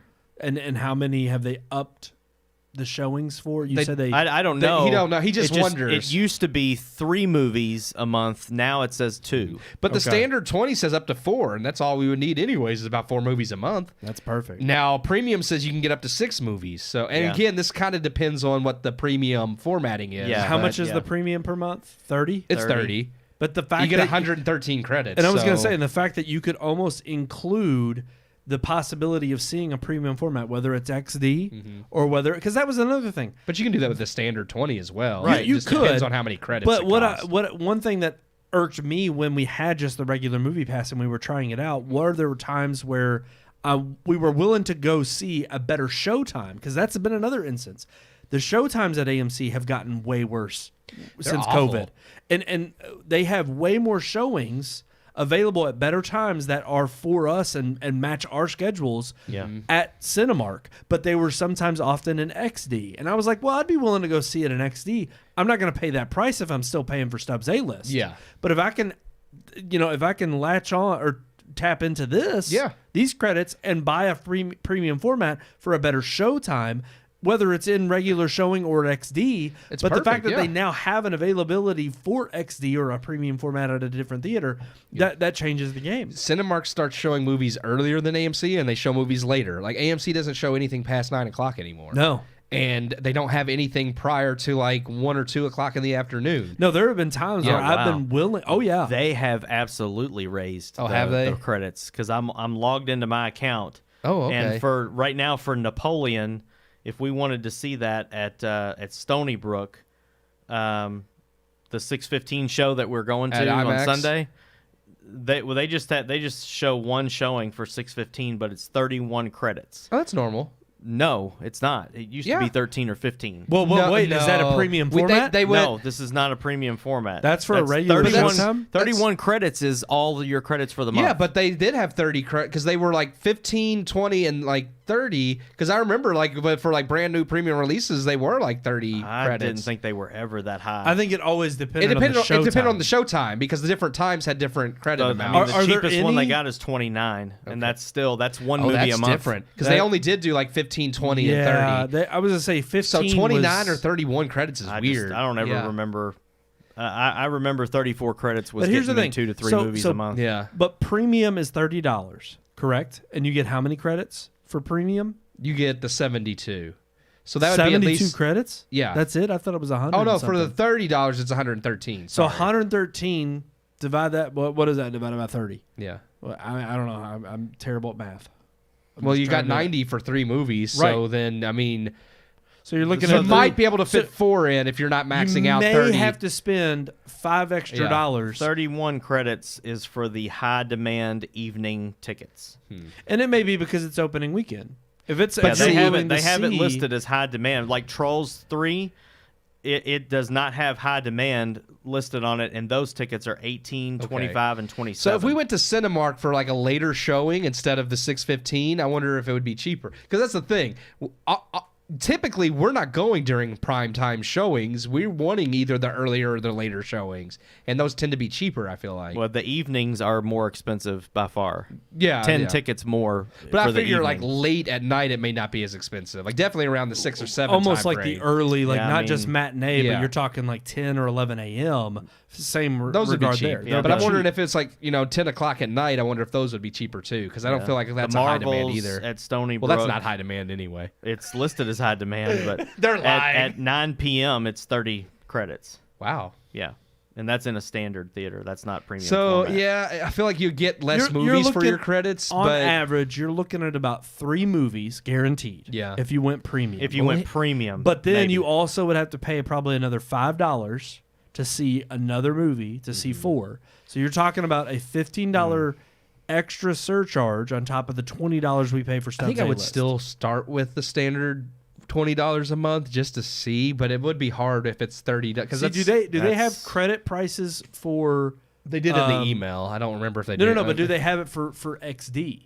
No, not yet. They don't. because they No. haven't implemented it Yeah. yet. Yeah. Okay. That's what I want to see, because if it's $31, that's If going to be like it's 40 something or $50, 50. If it's 50 credits Yeah. for That's a not going to premium be worth it. format, You're only going to get You're even gonna for get $30 one movie a month. yeah. Yeah. Yeah, and in that case, I'd have to stick with AMC. Because I'm at least hoping. there you can get $20. You can see every movie that month I in think- IMAX. because 30 is that's the highest, and it's like any more than 30 credits is it's not really as worth it. So yeah, you're right about that, Sean. I mean, even if you get the standard with the 72 tickets at $31 or 31 credits That's a ticket, 62 credits that's there. 62, and you don't have enough to see another one. You'd You- have you to buy have to more buy. credits. I feel like we haven't been seeing more than 3 movies a month in theater anyways, so that almost But that's works not out. true when it's blockbuster But if it's season. it's Yeah. blockbuster season, we do see one almost every week. So and that's especially harder. if before, I'd almost prefer. If we were going to do that, I'd almost prefer the way it was before, where we were paying the $10 for the basic and MoviePass, on the off chance that every once in a while we'd want to go see something at Cinemark. And that would be because then at least fair. you're paying $30, but Yeah. you get the $20 premium for anything at AMC. And then anything that didn't have a showtime or we just didn't want to sit that long at AMC, you could then go Yeah. to another theater with MoviePass. If I was going to shell out 30 rather than doing the premium, I probably would go that route. I would keep the $20 AMC and then do the $10. Yeah. Well, but you can't do XD with the $10. Nope, you But, can't so that do it. wouldn't work. but you also couldn't do a regular showing anymore because if they've raised the credits, then a standard's You not going still to be get nothing. you still get 34, which Yeah. none of them I've seen It'd be for are one higher movie. than 34. It'd be one movie It'd be a one month. movie. Yeah, one movie a month. Because I mean, freaking Five Nights at Freddy's at 10:15 at night is 27 credits yeah, right they've now. raised. You're right that they Yeah, did. they've raised them. They've raised the credits. You used to be able to, they were 13, 15, maybe 20, but you could Yeah. at least see 2 to Yeah. 3 a month. I think, And I hate think to say you're it. right. I think the Yeah. highest was 20. I think also you're right hate about that. Yeah. And I get the fact that they're doing a whole conversion into credits and they're not rounding the credits. The fact that it's not by 5 because they or by roll 10s. over. They Right. roll over, but they raised the prices because you can buy more now. Yeah. That's why they raised the credit price. But here's the thing. Because Okay, then you're forced to buy and extra. none of that bothers me. Just make it a round number. Yeah. Do Yeah. 5, 10, Yeah. 15. do 34, 35. Yes. 72, 116. Like, come make on. it easy Well, to again, calculate. that's definitely intentional because Yeah. they know 34 would leave you at most like 1 credit short. Right. If it was because if you needed 35 credits but you only get 34, well now you got to buy some credits. That's it. Yep. I definitely think this is a more sustainable business model, so it does make sense to me than what MoviePass used to do. Any movie for $10, like before, Yeah, that was it insane. the $20 or whatever it was for. I think it was 10. Was it it $10 yeah, a month? It was like 10, and you could You see. can see a movie every day. Yes. Yeah. One movie a Yeah. day. It was way good. This way is too good. definitely a much better business model, and I do think this is competitive with AMC Stubs. I still don't think it's quite The as good a only deal. thing that makes it competitive to me is the fact that I can go anywhere. yes, But in yes. terms of if you're fine with going to an AMC theater, theirs is a way better and deal. normally I think most people would be because most. No doubt, the AMC in Boston that me and Brandon went to that was gorgeous. Oh, yeah. It has everything to do with the Yeah, management. Yes. I'm sure that AMC is still fine. If I had an AMC Stubs membership and that was the AMC theater I had to go see every week, Yeah. I would have absolutely no problem. But even still, I also do come back to, there are several factors. It's like you said, Sean, it is, it's if it was in better shape, but it's also better showtimes. Yeah. It's also a better experience in terms of the fact that I can sit in a reclining heated seat. No, that's at nice, Cinemark. yeah. There's just the fact that it gives me the preference. That's what you had said. The preference, that is a huge deal. The fact that I can go see. I mean, if this were way back when The Hobbit first released, and there was an instance where I could have seen We went and saw that the in XD Tinseltown. format We saw it at in XD. Tinseltown in the 48 frame special Yes. edition, Yeah. that would have been something this was worthwhile for. But again, if you've got to pay an arm and a leg, and you may say, oh, well, still $30, $35, $40 even, is still way cheaper than if you were to buy a ticket out of pocket every single time you went. Yes, unless you're talking about one matinee, and two, that there are months where I'm not going to use that every time. So why would I mean, at least AMC's got the sweet spot of $20 a month, 3 movies a week. Yep. If I don't feel like I'm losing value if I end up skipping out. Yeah. There Any have been format, months, too, any format, Yeah. with the premiums included. There have been times where we have not gone to see movies in a given month, and I've never felt like, oh, well, I didn't get my value. I'm pissed. I see so many movies with it that if I skip a week, I don't feel like I've wasted that money because I've already saved money. I mean, $20 a month, and when you think that a movie ticket at IMAX is around $15, it's like, okay, you see one IMAX movie and it's almost paid for itself. So there's never been a time where if we don't go to the theater for a week, I've been like, well, I'm not getting my money's worth. Like, I definitely have. I think the other big advantage, and this is just my personal preference, that AMC has is the entourage system, to where if you guys are able to buy tickets for all 3 of us, Right. then you can do that. With MoviePass, we cannot guarantee that we're going to get sat together. Well, we would all have to get our tickets at the We'd same have to time. get our tickets to at the make same sure, time. yeah. And then the other thing is those online purchases are same day only. Yes. And I know there hasn't been a movie in years where we've had to pre-order tickets a week in advance or whatever, like we used to for Endgame But and things one like day, that. maybe that'll happen Someday that again. might be back, and we're not going to be able to do that. no, And you're that's- exactly right. That's another same day's major- not a problem major- right now because I feel like if I got up in the morning, I wake up around 8 o'clock. If I pre-ordered my ticket at 8 o'clock for a 6 o'clock But now showing, but now you're almost indebted to do that. You Yeah. have to. You have to make sure you do it commit early. to do Yeah, that. yeah. Because if you don't, then you're chancing on the fact that you may miss a showtime. AMC Stubs makes it so easy to. Usually, we figure out what we want to watch Tuesday night, and then just like Tuesday night, we'll go ahead and reserve our ticket for. Well, usually one of us just does it for Yeah. all 3 of us. Yes. And see, I think that's amazing because just like you were saying in that instance, you get up in the morning, I get up before you do. Yeah. So I could get up at 6:45 and order my ticket. You get up at 8 or 9 or whenever, or 7:30 Yeah, or whatever. somebody's already chose the seat next to somebody you. took the seat next to you. So it's like we're not on the same page You're there. just gonna have to wait till the rest of us wake up, Sean. I know. I'm just saying. We would Lose have out. to. It's just more coordinating that we have to do. That's inconvenient. Whereas with AMC, I mean, Brandon gets up at 2 in the morning. Maybe he can just. Hey, yeah, he can do it for all of us. No, I'm still dead tired at that point. I'm not thinking about He's movies. not thinking about movies. I'm like, what showtime is it right now? Yeah. But no, also not to mention that it's like I don't know. It's not only that benefit. I think MoviePass is moving in the right direction. I think this is the right move. These are the right moves to make to not only further your value as a company and to really make strides into, like you said, not only being sustainable for the future and making it an actual competitor to something like Stubbs, but I still think also it's a move that will hopefully get more people on the bandwagon that have been yearning to have this opportunity to go to other different theaters.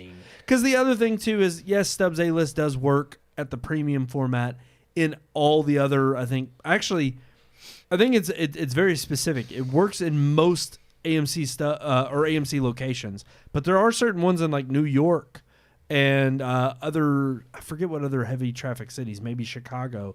There's certain ones, I'm surprised it worked in Boston, where Stubbs A-List doesn't work. You have to pay a premium format to still use your Stubbs A-List as part of that membership to use it in the bigger cities. And I think that's just part and parcel because of The subscription actually costs more, like in Right. cities in Boston. Right. So we pay $20 a month. I think it's like $26 a month in Boston. Right. Yeah. And that's just part of, the market that you're in the bigger city. Yeah. But I think MoviePass is moving in the right direction. I have high hopes for what they're implementing right now to get more people invigorated about promising, using yeah. it. Yeah. But it still seems like for the value purpose that they're still far from the value that the original MoviePass was. Yeah. And then competing with something like Stubbs A-List that only has to appease its chain. And again, I wouldn't have any problem. Like, I like the AMC Stubbs is a great value. The problem is the management at our theater is so piss poor. True. And AMC apparently doesn't see Louisville as a huge market in need of maintaining because they haven't really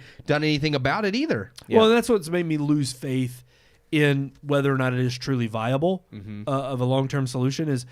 Is it that they just don't see Louisville market as a mainstay, or that they're not willing to invest in it as much? Yeah. Or is it one of those sad and disappointing things that it's like, okay, it is management, and ultimately it's just like they're not able to make Stubbs A-List lucrative enough to invest back in their own company, and they're still recovering from the COVID and the buying of gold mines. Gold mine, Yeah. So we'll see. I don't know. I am intrigued. I'm going to keep my eye on it. I think we all are, because I think there are those instances where we would much rather have a worthy competitor to Stubbs A-List and use a better option. If they would just throw some reclining seats in the IMAX theater, Absolutely. I could put up with the everything else. True. Yeah. I was like, I'll put up with the bathrooms falling apart and the floors being sticky. Just let me have some I'm comfortable only seats. in the bathroom for like 5 Yeah, minutes yeah. at the movie theater. I'll I'm in put the up with- theater for I'm 3 in the hours. theater. That's right. I only yeah. have to interact with your ignorant staff for a few minutes either. So That's it's right. like once I get in the theater, Yeah. if I can recline and not Like have to you be say in your hard ignorant, or seats. do you mean handicap? I'm just- Well, okay.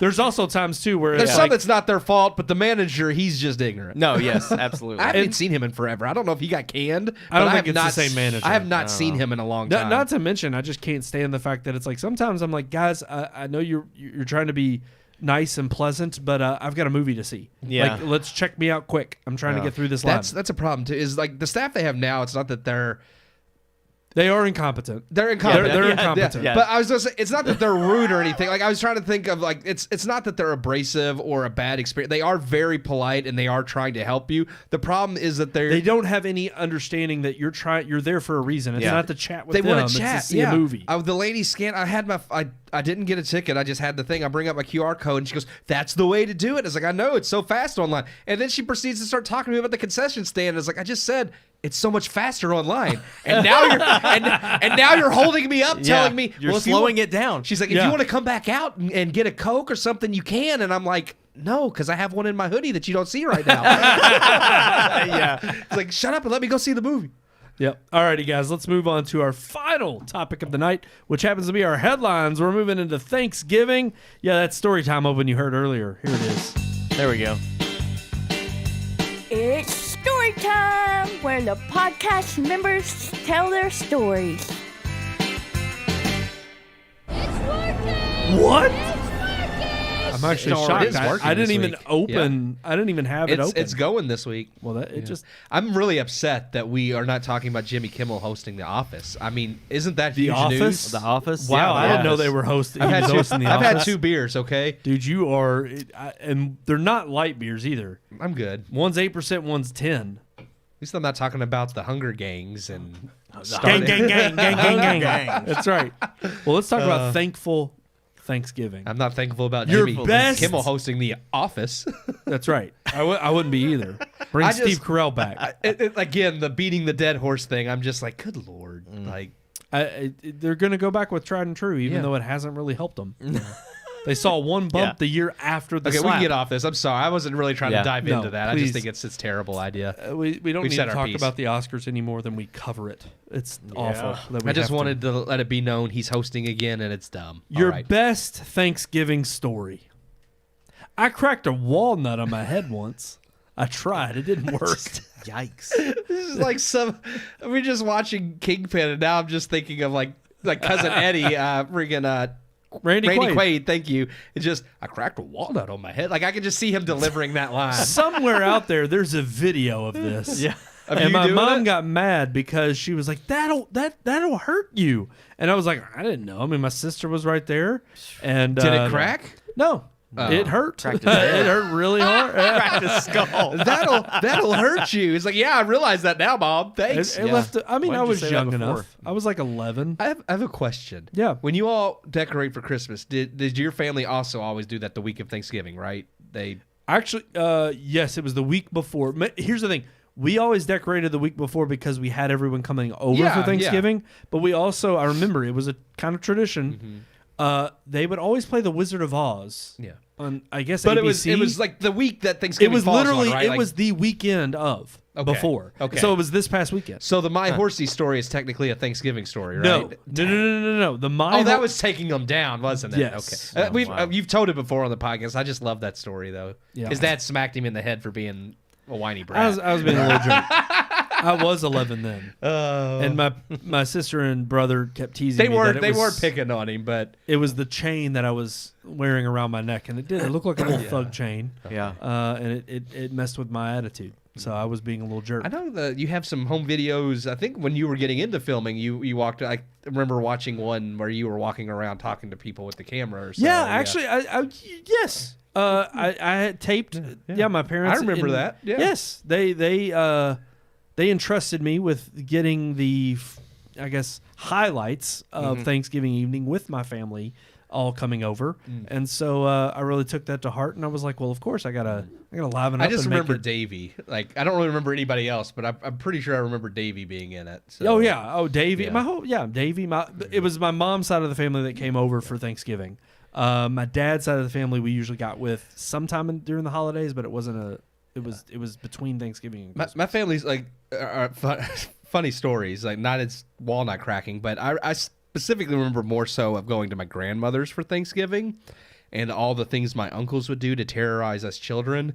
But my sister, like at one point, like my uncle like handcuffed her to, like he put it around the leg of a chair. So really all I had to do was get up and you could slide it out. But he sat in the chair and she just sat there like whining. She couldn't go nowhere. Wow. And yeah, because they love to torment us.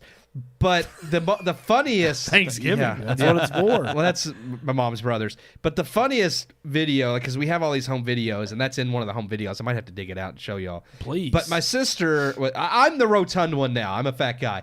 But my sister was a fat child, especially in her very early elementary years. In a chubby stage. And she liked to eat. And there's this video of her, like, literally while everybody's getting everything ready and all the other kids were out playing or doing whatever, like, there's this whole dining room table, because my grandparents had a dining room with this large wooden table that they could extend out, and we all sat around this huge, massive table. And there's this video of, like, them setting the table and bringing dishes and putting everything up. And like, the only person sitting at this table is, like, my sister, who's, like, maybe 5 or 6 years old, just sitting here waiting for this ready. food. She wants to be fed. And I die laughing every time I watch this video because it's like, God, Miranda, you were a fat child. Like, I eat now, but she was ready for that food. Oh, my gosh. She was wanting to just inhale it. Not to embarrass her on the podcast, she won't care. But then the other story is a little bit more morbid, but it is funny, like in an ironic way. Is our old dog Tippy, who was Tippy, German Shepherd. mixed with the Norwegian Elkhound, but he mostly looked German Shepherd, and he was just old as dirt. And I remember my uncle and my uncle Ricky, same uncle that handcuffed my sister and tormented us. That's Ricky. Him and my brother Reggie, just tell you the two right off the bat, are standing. good.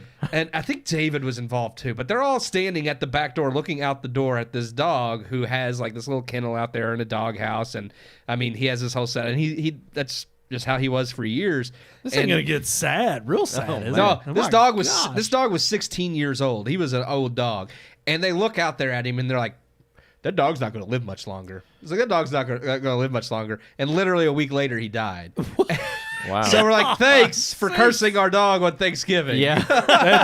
That's it. But he was an old dog. He was a good dog. He was a very good dog. You were thankful for the years you got. Yeah. It just the Thanksgiving stories that you remember are just so funny with because it's like, that's why I love the vacation movies and Christmas Vacation, because I watch that and my mom hates those movies because she thinks they're so over exaggerated. But like, no, Mom, this is our family. Like, this is our family. And not only that, but the reason they're exaggerated is because when you're telling it to someone else, you are exaggerating it because that is what you remember. Yeah. You remember the highlights of the moments. Nobody's going to listen to a story that's like just drab and no fun at all. Then it's not worth telling. Yeah. And the whole point of those movies is to accentuate the moments that were the highlights. And that's what you think of and remember when you are when you're remembering back on your holidays. Well, everybody has wild stories. Typically, like their paced throughout your life. It's just in the movies, like all these wild events happen one after the other because, again, it's a movie. But really, when I think about some of the crazy things throughout my life, like Christmas Vacation and the ones that are surrounding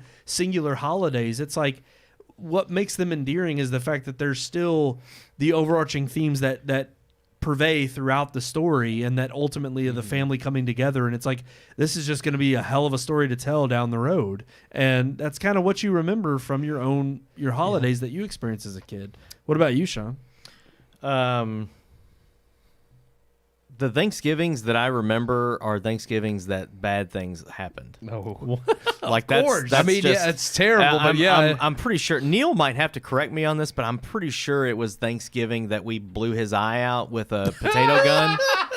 And but see, those type of bad things just make for a good story. Right. Well, it's Thanksgiving story time, so that's what I'm doing. The one I remember the most was, and this was a long time ago. I can't remember what year it was, but I had a monster truck, pickup truck, like 38-inch tires, 8-inch lift kit, like super, just ridiculous, stupid, big redneck monster truck, and I was dating a girl that lived in Shepherdsville, and I was at her dad's house, and I needed to get back to my house for Thanksgiving.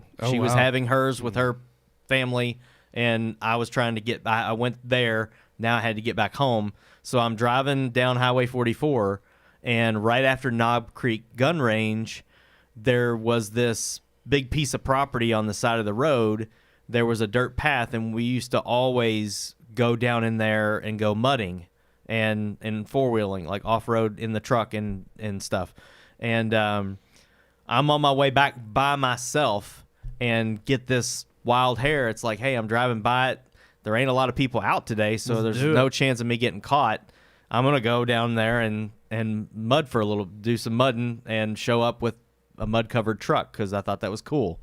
So I go down into the woods on this piece of property, and I'm going through the biggest mud puddle that there is, and get through it fine, and I'm trying to, swing around and turn around and see this other spot, and I'm like, oh, like that looks like that would be pretty sweet. I could get some pictures of this truck going over this big embankment and all this stuff.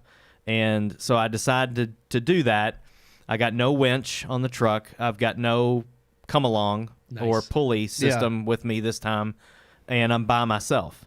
So I do all bad recipe. Yeah. So I do it. Go over this thing and this big hill, and the front of the truck makes it right up over, starts going down this side of the hill, and then the back tires don't quite make it to the hill. So I'm sitting on this hill. And the tires aren't touching. Yeah, the tires are not touching. They're both off the ground. So I'm like, oh, God, what am I going to do? So I get out, and I'm trying to either stand on the front or the back. That didn't work. I'm trying to rock the truck. I'm trying to shove rocks and stuff up under the back tires to try to get some traction. Nothing's working. So finally, I'm just like, I'm going to have to call my dad. So I call my dad, and I'm like, Dad, I'm stuck on the side. I'm stuck in this pit in the middle of nowhere. And he's like, what happened? And I'm like, oh, I went back on that trail or whatever. And he was like, why? It's Thanksgiving. And I'm like, I know, I was on my way. It looked like a good time to do it. It just rained, so there's a lot of mud. And so, yeah, I'm explaining this to him, and he's just like, I can't freaking believe this. And I'm like, I need help. So he comes out and meets me at this property, drives back in there, finds me, and we're trying everything we could possibly try. Nothing's working. He brought the come along, this 3-ton chain-driven thing. We're wrapping it around trees, trying to pull this truck. It will not budge. Wow. So he's just like, this is one of the maybe 2 or 3 times in my entire life that I heard my dad cuss, and he's just like, I don't know why you brought the damn thing down here anyway. And he says, and I'm just like, ooh, like if my dad just the D word, but it was if enough. My dad cusses, it's bad. It's like bad. He's mad. He's like, I don't know what to do, son. And I'm just like, I don't know. Do you think we could go to the church and get the tractor somehow? Because Valley Station had just bought this big freaking Cub Cadet tractor with the bucket on the front and everything. On the field, yeah. Yep. Just gotta lift it up over. And I was like, I don't know. And he's like, let me call Leonard Carpenter. So he calls Leonard Carpenter on Thanksgiving and says, "My son got his truck stuck, and we need to use the tractor. Do you think that's possible?" You got to go to the church and get this tractor. So Leonard Carpenter comes and shows up with the tractor. Drive it down Dixie. Yeah, yeah. And Bobby Schultz's brother, who I can't remember his name, but he was I don't know how he showed up too. One way or another, there's 4 of us there, and between the tractor and the come along, we got that truck out. And I remember on the way home on Dixie Highway, the truck was like wobbling as I drove it, and I had twisted the frame of the truck, and so twisted it to the point where the wheels were not on the ground at the same time while I was driving it. So yeah, that was like I had to take the truck days later to my Uncle Alan, who worked by Montgomery, and they put it on some contraption that twisted and straightened out the frame. Really? It was on it for days. Like, it has to sit on there for days. And so he finally called and he was like, "Man, like, you twisted the hell out of that frame." He's like, it's still not perfect, but it's back. It's drivable now. He's like, "We had to twist this thing back, and I ended up driving the truck for another year or so, and then I sold it. I ditched it, but it was like, yeah, it was. That all bad happened. Enough, it would have been totaled. Yeah, right? yeah, absolutely. And it was all on Thanksgiving, and everybody that Your showed dad up, is Leonard, sitting all of there. them. I bought them all. I bought them steak dinners to pay for coming out there, and it was like later on we went somewhere. I think we went to Logan's Roadhouse, and I bought everybody big T-bone steak dinner for doing that. But it was just a mess on Thanksgiving. Why? I don't know. I'm a stupid teenager. That's what I did. That's exactly what it is. I was like 17, 18. That's all it is. Yep.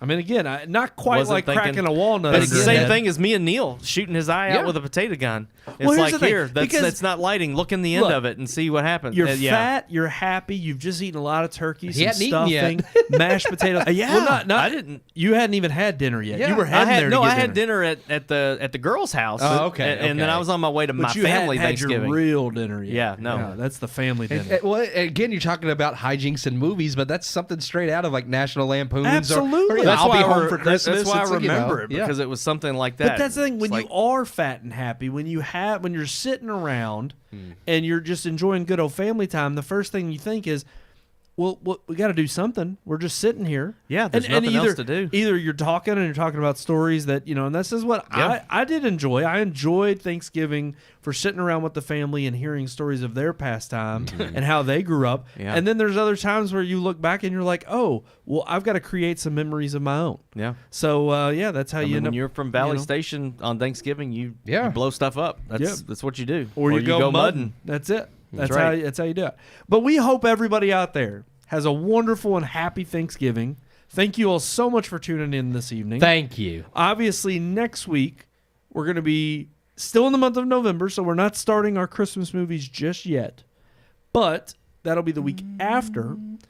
I do want to at least say that we hope everybody has a happy Thanksgiving and that you'll tune in next week when we review our next movie, which happens to be not Thanksgiving. We're not doing that one. We're doing Napoleon. Yeah. Napoleon is this Bonaparte. Bonaparte. Can Ridley Scott reclaim his throne from the lackluster movies he's had? I know that you said, what was it, the show. There's a series that he produced that Sean said was good. and then also What? the last movie was The Other Girl, or what was the He did not Gucci. The Other Girl? No. It was the one with Ben Affleck. Oh, the Gucci was after that one. Those came out in the same year, but that one came out Oh, first. it was? I thought yeah. Gucci was before that. No, Oh. Gucci came out after that one. Okay, Gucci was They came out in like the same year. was subpar. The last movie Ridley Scott did was the Duel. The Duel. Yeah, but that came out before Gucci. Or is that what it's called? Was it? Yeah, it was called The Duel. Yeah. No. That wasn't before Gucci. I thought it was after. That was after I'm Gucci. pretty sure. With Matt Damon and You may be right. He may have been, because Gucci Ben might have The got last was it the last duel? The or Last something? Duel. Yeah, that was after. And you're right. I think it got, because I think Gucci got pushed back, and so Last Duel came out like 2 months. Last duel came out before. October 15th, 2021. And then when did Gucci come out? I think it was same year. I thought they came out in the same year, but if that was October, then maybe not. No, Or they it did. may I have come think out they first. did. I think they Gucci came out November 24th, 2021. So it was a month later. So it was literally because one of them did get pushed back because of COVID. So yeah, House of Gucci came out. But look, I remember us talking about he had 2 movies. In 1 year. Yeah. But we hope maybe this is a return to form. We'll see. If not, it only is going to dampen our hopes for Gladiator 2. Which I already don't have high hopes Raised for. by Wolves is the series I thought you said he did that was decent. Oh, yeah, it's gotten off the rails. Okay, never mind. Yeah, okay, all right. Turn down on that one. That series went off the rails. Sean was like, it was good. First season was good. It just went completely done. Yeah, it's done. But thank you all so much for tuning in and watching. Right there at the bottom of your screen, you can see all of our social media networks. That's right. Friend us on Red Moon Book, which is Facebook. Red Moon Tweet on X. Follow us there. Red Moon Pics. Subscribe there on Instagram. And, of course, search for Red Moon Productions on YouTube and on Rumble. We appreciate all the love that you have for us. And, of course, write us and give us your Thanksgiving memories or even tell us what happens on Thursday with you and your family. That's right. You can email us that old-fashioned way, which Keith happens to know the best. He had to get it in there. I hadn't done it yet. He had to get it in there. But if you want to, you can email us at rmpodcast@redmoonproductions.com. Just wonderful. Beautiful. Alrighty, guys, that's going to do it for this week's episode. Thank you all so much for tuning in. Until next time, I'm one of your hosts, Brandon Davidson, alongside our normal new host, Sean Sebastian. and Brian! Wow, he did it. Who were you last week? I don't remember that. You didn't remember I told you I could do it within the same podcast. We hope you enjoyed this week's episode. For more reviews, previous podcast shows, and everything Red Moon, visit our website, redmoonproductions.com. You can also like us on Facebook or follow us on Twitter by searching for Red Moon Productions, LLC. We'll see you at the movies.